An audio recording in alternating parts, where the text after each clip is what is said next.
그리스도의 십자가와 그리스도의 부활, 그리고 그리스도의 성천, 그리스도께서 다시 오심, 이 모든 것은 한 세트입니다.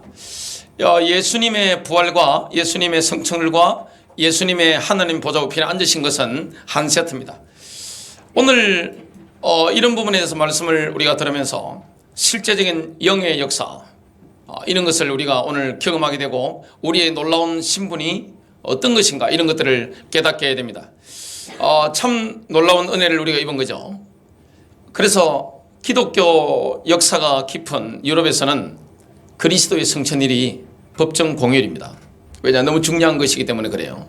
여러분, 그리스도의 성천, 이런 의미를 우리가 이해하면 그리스도의 재림에 대해서 우리가 더욱 깊이 알게 됩니다. 그리고 우리가 얼마나 고귀한 신분인가, 이런 부분도 우리가 체험하게 되어 있는 겁니다. 첫 번째입니다. 부활하신 그리스도께서는 40일 동안 예수 부활의 확실한 증거를 많이 보여주시며 하나님 나라에 관해서 말씀하셨습니다. 예수님 부활하셨죠. 부활하신 이후에 40일 동안 이 땅에 계셨는데 뭘 증거하셨느냐? 부활의 확실성. 여러분, 부활이 일어났다는 것은 엄청난 겁니다.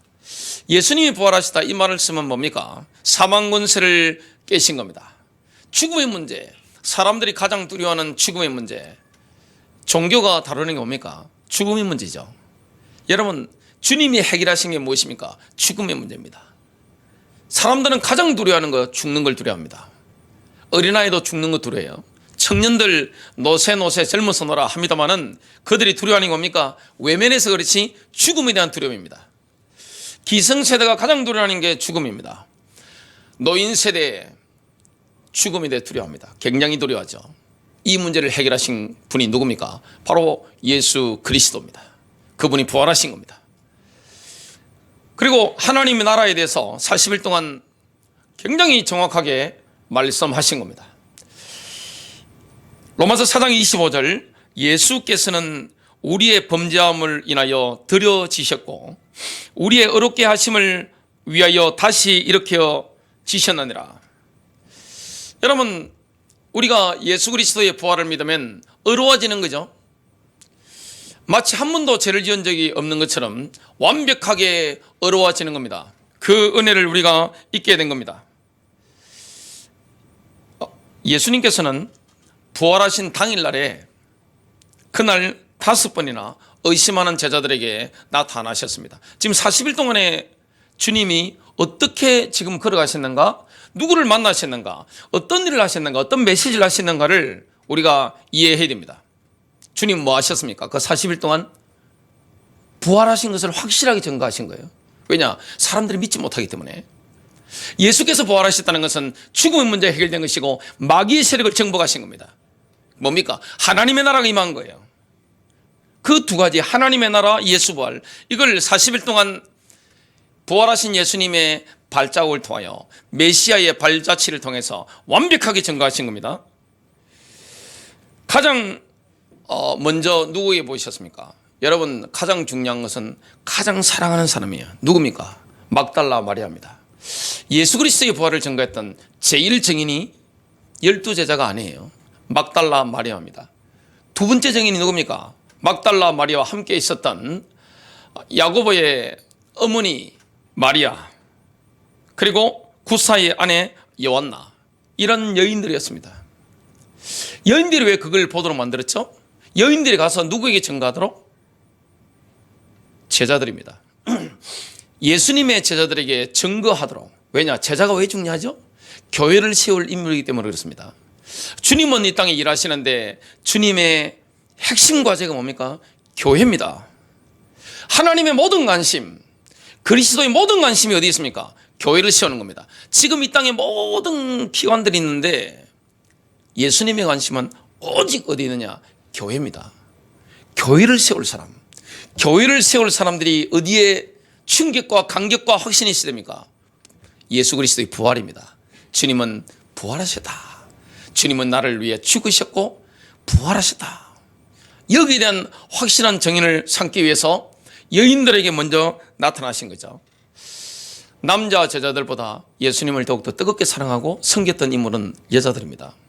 그들이 자기들의 물질을 가지고 경제력이 강력했기 때문에 예수님이 전도팀을 움직이셨기 때문에 순회 전도팀의 물질을 다 이렇게 대면서 뒤에 다 헌신한 겁니다.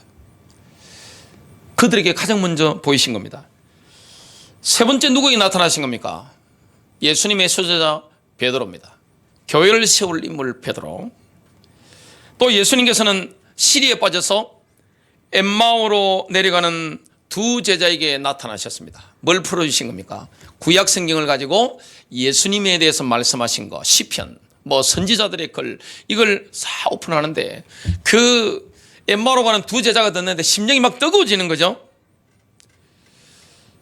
예수님께서는 그 후에 다락방에 모인 10명의 제자들에게 나타나셔서 평강을 주셨습니다. 평강이 없는데 평강을 주신 거예요. 그 자리에 누가 없었습니까? 도마가 없었습니다. 마가복음 16장 14절, 그 후에 11제자가 음식 먹을 때 예수께서 그들에게 나타나사 그들의 믿음 없는 것과 마음이 완악한 것을 꾸짖으시니 이는 자기가 살아난 것을 본 자들의 말을 믿지 아니함이러라. 막달라 마리아나, 야고보의 어머니 마리아나, 요한나가 예수님을 직접 만났단 말이에요. 그래서 예수님께 경배한 인물입니다. 달려가서 제자들에게 내가 부활하신 주님을 보았다 하는데도 제자들이 안 믿는 거예요. 마음이 얼마나 완악한지. 그런데 이 제자들은 교회를 세울 인물들입니다. 주님이 직접 나타나셔서 꾸짖으신 거예요. 왜 안 믿느냐? 시편과 선지자들의 글에 나에 관한 글이 다 있는데 왜 믿지 않느냐? 불신앙을 막 꾸짖으신 겁니다. 그리고 일주일이 지났습니다. 의심하는 도마가 제자들과 함께 있는 그 자리에 주님이 나타나신 거예요. 교회를 세운다는 것은 굉장히 중요하기 때문에 교회의 기초가 될 수 있는 이런 인물들에게 주님이 나타나신 겁니다. 요한복음 20장 27절과 28절, 도마에게 이르시되 내 손가락을 이리 내밀어 내 손을 보고 내 손을 내밀어 내 옆구리에 넣어보라. 그리하여 믿음 없는 자가 되지 말고 믿는 자가 되라. 도마가 대답하여 이르되 나의 주님이시요 나의 하나님이시니다. 그 이후로 32일 동안 예수님께서는 제자들에게 나타나셨습니다. 누구에게 보이셨다고요? 제자입니다. 세상 사람들에게 부활을 보이신 게 아닙니다. 예수 십자가와 부활을 증거할 그리스도의 제자들에게 주님이 부활하시다. 죽는 게 두렵지 않죠? 여러분, 죽음 문제가 해결된 사람은 죽는 걸 두려워하지 않습니다. 왜냐? 제자들은 뭐 하도록 부름받은 거예요? 교회를 세우도록. 교회를 세우려고 하면 결국에는 그들이 뭐가 되는 겁니까? 순교자가 되는 겁니다. 죽어야 사는 거죠. 그래서 제자들에게 32일 동안 나타나시는데 집중적으로 하나님 나라의 일에 대해서 말씀하시는데 디베랴 호숫가에 7명의 제자들에게 가셔서 물고기 153마리를 잡게 하시고 배고픈 제자들을 먹이신 겁니다. 주님이 이만큼 따뜻하신 거예요. 요한복음 21장 11절부터 13절, 시몬 베드로가 올라가서 그들을 육지에 끌어올리니 가득히 찬 물고기가 153마리라. 이같이 많으나 그물이 찢어지지 아니하였더라. 예수께서 이르시되 와서 조반을 먹으라 하시니 제자들이 주님이신 줄을 아는 거로 당신이 누구냐 감히 묻는 자가 없더라. 예수께서 가셔서 떡을 가져다가 그들에게 주시고 생선도 그와 같이 하시니라. 지금 부활하신 주님이 준비하신 빵과 물고기를 가지고 아침 식사를 하는 겁니다. 감격이죠. 그리고 충격이죠. 더 이상 말이 필요가 없는 겁니다. 엄청난 지금 일이 일어난 겁니다. 예수님께서는 산에서 사도들과 500명의 제자들에게 일시에 나타나신 겁니다. 이들이 뭐 할 사람들이죠? 교회 세울 사람들입니다. 여러분, 교회를 세운다는 것은 아무나 할 수 있는 게 아니에요. 주님을 위해서 순교할 사람들이 교회를 세우는 겁니다. 그래서 주님이 직접 그들에게 나타나신 거예요. 참 놀라운 일들이죠. 또 예수님 누구에게 나타나셨습니까? 본인의 친동생, 거듭난 예수님의 친동생 야고보에게 나타나셨습니다. 그리고 갈릴리 산상에서 11 제자에게 나타나셨죠. 너희는 가서 모든 민족을 제자 삼으라. 그 이후에 사도행전 1장에 보니까 감람산에서 이렇게 제자들이 지켜보는 가운데 성천하셨죠. 두 번째입니다. 그리스도께서는 성천하실 장소로 감람산을 선택하셨는데 모든 사람이 보는 가운데 영광 중에 올리어와 가셨습니다. 이걸 제자들이 본 거예요. 그리고 모든 사람도 본 거예요. 부인할 수 없는 거예요. 왜냐? 워낙 증인들이 많기 때문에. 예수님의 부활에 대해서 제자들은요, 죽인다 할지라도 확실한 겁니다. 왜냐? 봤단 말이죠. 본인이 의심하다가 봤어요. 그분이 준비하신 빵과 물고기도 먹어봤습니다. 그 중에 누가 확실히 믿었겠습니까? 도마. 의심하다가 도마가 주님이 넣어봐, 옆구리 넣어봐 하는데 예수님이 그리스도시요 살아계신 하나님의 아들이심을 확신했죠. 도마는 나중에 교회를 세우면서 기쁨으로 죽었습니다. 역사가 증거하고 있죠. 예수님께서는 공생의 사역을 하시는 동안 이 땅에 계실 때 십자가와 부활 성천까지 훤히 내다보고 계셨습니다. 예수님께서 3년 6개월 정도 공생의 사역을 하시는데 본인이 십자가 지실 거, 또 본인이 부활하실 거, 자신이 성천하실 거, 이걸 다 내다보시고 이렇게 말씀을 증거하신 장면이 요한복음 6장 61절부터 62절에 나옵니다. 예수께서 스스로 제자들이 이 말씀에 대하여 수군거린 줄 아시고 이러시되, 어떤 말씀을 하셨죠? 내가 십자가에 못 박혀 죽을 것이다. 3일 만에 부활할 것이다. 충격이죠. 이것 때문에 사람들 사이에 수근수근하는 겁니다. 왜냐? 이해를 못했기 때문에. 이러시되 이 말이 너희에게 걸림이 되느냐? 그러면 너희는 인자가 이전에 있던 것으로 올라가는 것을 본다면 어떻게 하겠느냐? 인자가 이전에 있던 곳이 어디입니까? 하나님의 나라 천국입니다. 이것을 본다면, 천국으로 올려가는 걸 본다면 어떻게 하겠느냐? 자빠질 사람들이 많겠죠? 이해를 못하는 겁니다. 예수님의 말씀은 수수께끼와 같은 겁니다. 예수님께서는 초림 때 잠시 동안 사람들과 함께 있다가 셋째 하늘로 다시 갈 것을 예언하셨습니다. 요한복음 7장 33절부터 34절입니다. 예수께서 이르시되 내가 너희와 함께 조금 더 있다가 나를 보내신 이에게로 돌아가겠노라. 너희가 나를 찾아도 만나지 못할 터이요. 왜냐? 올라가 버렸으니까 그때는 찾아도 만나지 못합니다. 나 있는 곳에 오지도 못하리라. 거듭나지 않은 사람은 그 나라에 못 갑니다. 그리고 때가 돼야 그 나라에 들어갈 수가 있다는 거죠. 그리고 그리스도는 교회의 뭐가 되는 겁니까? 신랑입니다. 교회는 그리스도의 신부가 되는 겁니다. 유대인들 결혼 풍습을 본다면 그리스도는 신랑이시기 때문에 본인의 피값으로 신부를 구속하신 겁니다. 그러면 결국 뭘 준비하셔야 됩니까? 신부와 함께 거할, 영원히 거할 맨션, 그 집을 준비하셔야 됩니다. 그래서 갔다가 오겠다고 말씀하시는 장면이 요한복음 14장 2절부터 3절에 나옵니다.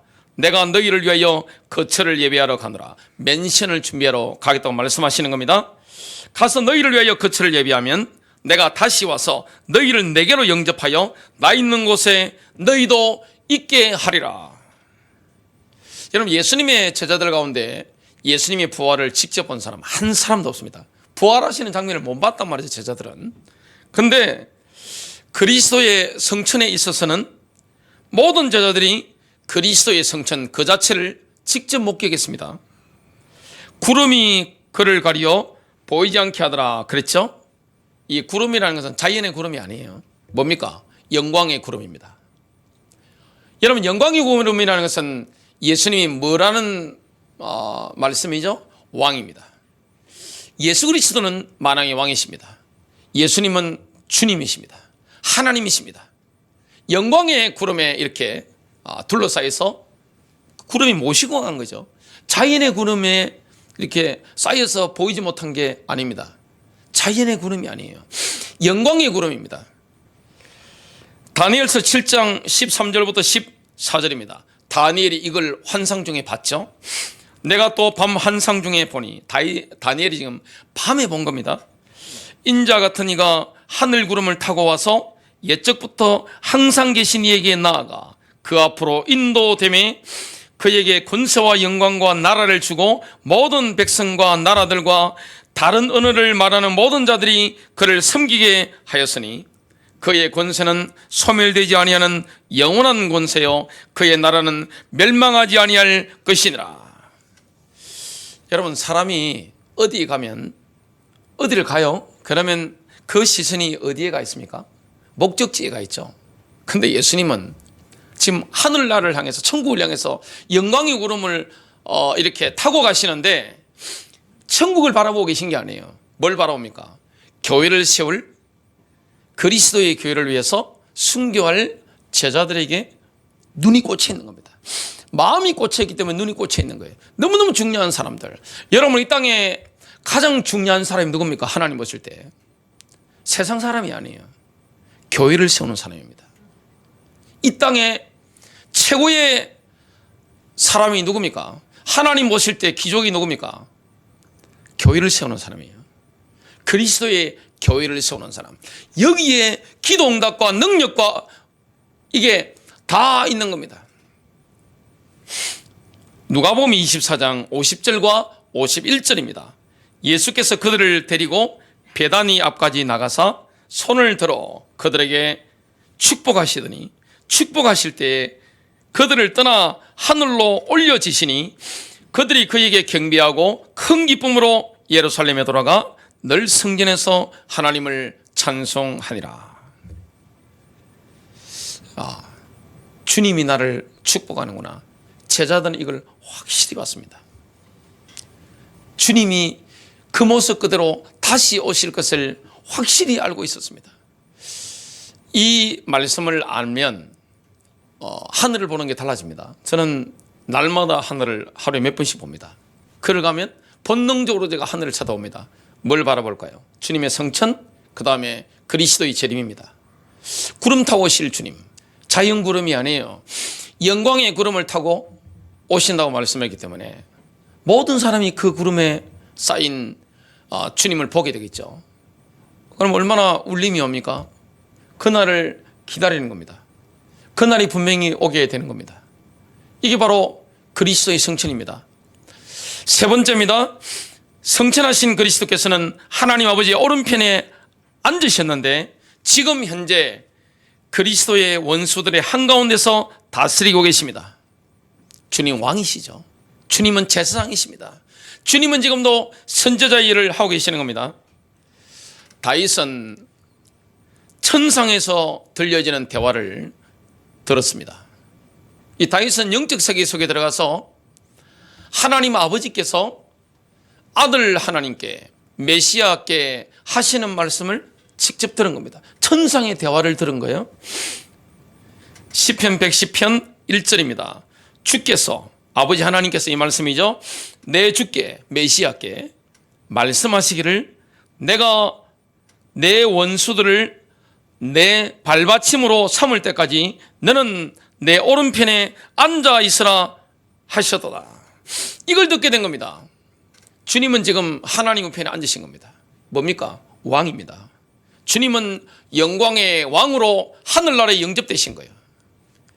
베드로전서 3장 22절 그는 하늘에 오르사 하나님 우편에 계시니 천사들과 권세들과 능력들이 그에게 복종하느니라. 주님은 지금 왕으로서 다스리고 계신데 하늘나라에서 다스리고 계신데 뭘 통해 다스리고 계십니까? 교회입니다. 사도들이 세운 교회. 이 땅에 성령 받은 사람들이, 하나님의 사람들이 세운 교회를 통하여 이 땅을 통치하시는 겁니다. 그래서 하나님의 모든 권력은 뭘 통해 나타납니까? 교회입니다. 주님의 교회. 그래서 주님의 교회를 세우는 자에게 하나님은 모든 눈길을 다 주고 계시는 겁니다. 시편 110편 2절입니다. 주께서 시온으로부터 주의 능력의 막대기를 보내시리니 주께서는 주의 원수들의 한가운데서 다스리소서. 이런 말씀을 하고 있습니다. 주님은 왕으로서 다스리시죠. 주님은 제사장으로서 우리를 위해서 지금 엄청난 일을 하고 있다는 것을 히브리서 4장 14절은 이렇게 말씀하고 있습니다. 그러므로 우리에게 큰 대제사장이 계시니 성천하신 이 곧 하나님의 아들 예수시라. 우리가 믿는 도리를 굳게 잡을지어다. 주님은 선지자의 사역도 하고 계십니다. 하나님의 사람들에게 성령으로 감동하셔서 지금도 말씀을 증거하게 하십니다. 이런 놀라운 일을 하고 계신 거죠. 여러분, 그리스도께서 하나님 우편에 앉으셨다는 것은 높아지신 겁니다. 십자가 지셨기 때문에, 부활하셨기 때문에 높아진 겁니다. 그것 때문에 예수 그리스도를 인격적으로 만난 사람들은 어떻게 됩니까? 신분 자체가 높아진 거예요. 여러분, 진정한 그리스도인들은 엄청난 고귀한 자리로 올려진 겁니다. 그리스도인들은 믿음과 회개를 통해서 이미 그리스도와 함께 죽었죠. 그리스도와 함께 부활했습니다. 그리스도와 함께 성천했습니다. 그리스도와 함께 하나님 보좌 우편에 앉혀진 겁니다. 그리스도께서 성천하셔서 높아지셨기 때문에 우리도 왕같은 존재가 된 겁니다. 이게 진정한 그리스도인들의 고귀한 신분입니다. 신분 자체가 바뀐 거예요. 여러분, 이 땅에 가장 고귀한 신분이 뭡니까? 성도입니다. 성도. 성도가 됐다, 이거는 엄청난 거예요. 최고의 신분이 뭡니까? 성도입니다. 성도는 이미 하나님 나라에 영적으로 들어가 있다는 것을 에베소서 2장 6절은 이렇게 말씀합니다. 또 함께 일으키사 그리스도 예수 안에서 함께 하늘에 앉으셨으니.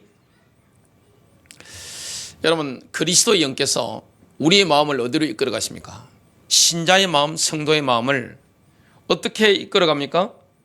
그리스도께서 지금 계신 곳을 추구하도록 이끌어 갑니다.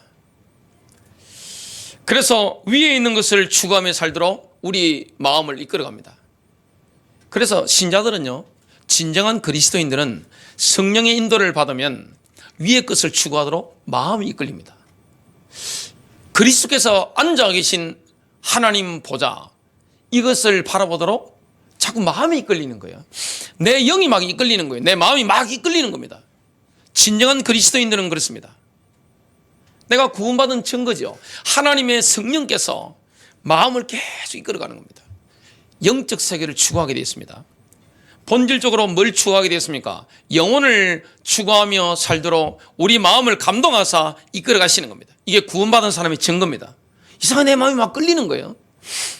골로새서 3장 2절부터 4절인데요. 위의 것을 생각하고 땅의 것을 생각하지 말라. 이는 너희가 죽었고 너희 생명이 그리스도와 함께 하나님 안에 감추어졌습니다. 우리 생명이신 그리스도께서 나타나실 그때 너희도 그와 함께 영광 중에 나타나리라. 이 신자의 신분이라는 것은 고귀한 겁니다. 예수님을 진짜 믿는다, 내가 진정한 성도가 됐다, 이 말은 뭡니까? 신분 자체가 고귀한 겁니다. 영국 같은 나라 보면 공작, 백작 이런 고귀한 신분들이 있죠. 왕의 피줄들이니까 대부분. 우리는 어디에 속한 자입니까? 하늘에 속한 자입니다. 피로 구속하신 그리스도께서 그 보혈을 흘리사 구속하신 고귀한 신분입니다. 신분 자체가 다른 거예요. 추구하는 게 다른 겁니다. 그래서 그리스도인들은 구원받고 나면 사람이 굉장히 고상하게 바뀝니다. 고귀한 것을 추구합니다. 왜냐하면 영적 추구 자체가 고귀한 것을 추구하기 때문에 삶도 고귀하게 되는 겁니다. 야, 어떻게 저렇게 될 수 있을까? 인간이 어떻게 저렇게 바뀔 수 있을까? 옆에서 놀랍니다. 놀랄 정도로 바뀌는 거예요. 왜냐? 내 마음이 끌리기 때문에 할 수 있는 겁니다. 성령께서, 그리스도의 영께서 우리의 마음을 확 이끌어가서 영혼을 추구하도록, 이 땅에서는 나그네로 살도록. 여러분, 나그네로 살면서 뭘 그쪽에 막 여러 가지 말 하는 걸 봤습니까? 제가 해외여행을 쭉 해보면 뭐 호텔 가든 어디 가든 그런 데 가가지고 제가 특별한 계획을 가지고 그 땅에 뭐 투자하고 이런 거 없어요. 이 땅의 그리스도인들은 나그네로 살아갑니다. 우리의 본향, 내가 돌아갈 집은 어디입니까? 아버지가 계신 곳입니다. 그 나라를 위해서 내가 투자하는 거예요. 주님이 뭘 원하십니까? 교회를 세우는 거예요. 이 땅의 교회를, 가정의 교회를, 사업장의 교회를, 만난 가운데 하나님의 나라를. 왜냐? 주님이 부활하시기 때문에. 결론 맺습니다. 여러분, 예수 부활, 예수 성천, 또 예수께서 하나님 보좌 우편에 앉혀지심, 실제입니다. 이게 정말로 믿어야 된다. 죽는 게 뭐가 두렵겠어요? 신자는요, 진정으로 성도가 됐다면 죽는 걸 두려워하지 않습니다. 내일 일을 염려할 필요가 없는 거예요. 누구와 함께 하는 겁니까? 부활하신 주님과. 그분이 말씀하시고, 그분이 우리 기도에 응답하시고, 교회를 세워가시고, 지금도 영광 가운데, 하나님의 임재 가운데 역사하시는 겁니다. 그분은 다시 오실 겁니다. 우리가 그래서 뭘 사모하며 기다립니까? 주님의 다시 오심. 얼마나 설레는 겁니까? 승리하시길 바랍니다.